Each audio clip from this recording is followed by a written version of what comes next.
And the mentally ill. Should someone in treatment or recently released be able to buy a firearm? A gun-owning Cape Coral family wants more restrictions to prevent another suicide. Wink News anchor Corey Lazar shows you how this idea would work.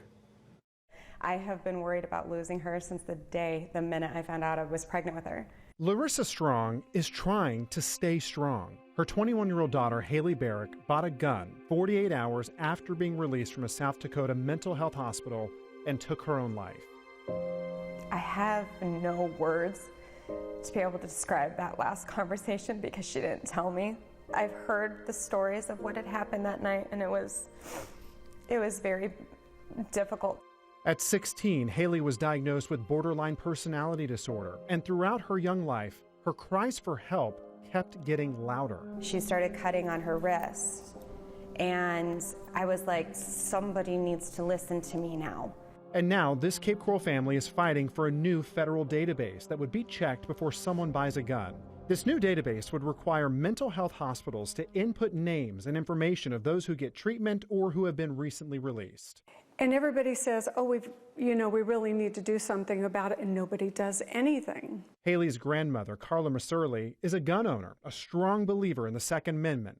But to her, it only makes sense to pass a mental health background check. What's one more database if they don't find my name in there? Great, I get a gun.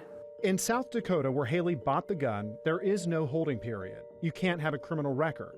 Her family says she marked no on the federal form when it asked about a mental illness. Now, in the state of Florida, you have to also pass that same criminal background check, but we do have a 3-day holding period before you can take home a firearm.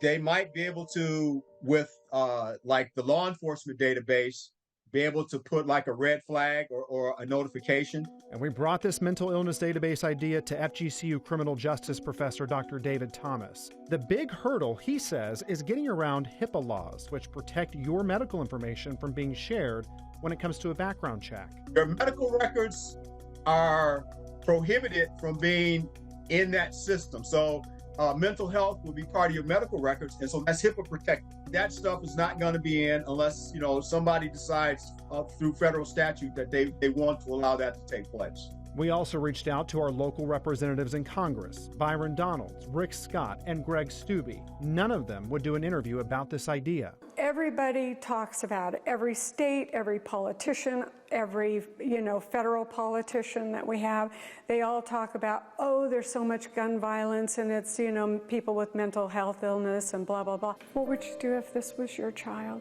She's not my child, she's my granddaughter, but I'm so close to her and I love her. Nobody wants to go through this kind of pain. The family has started an organization called Haley's Legacy, and they started an online petition for new legislation. You can see that petition on winknews.com. Back to you.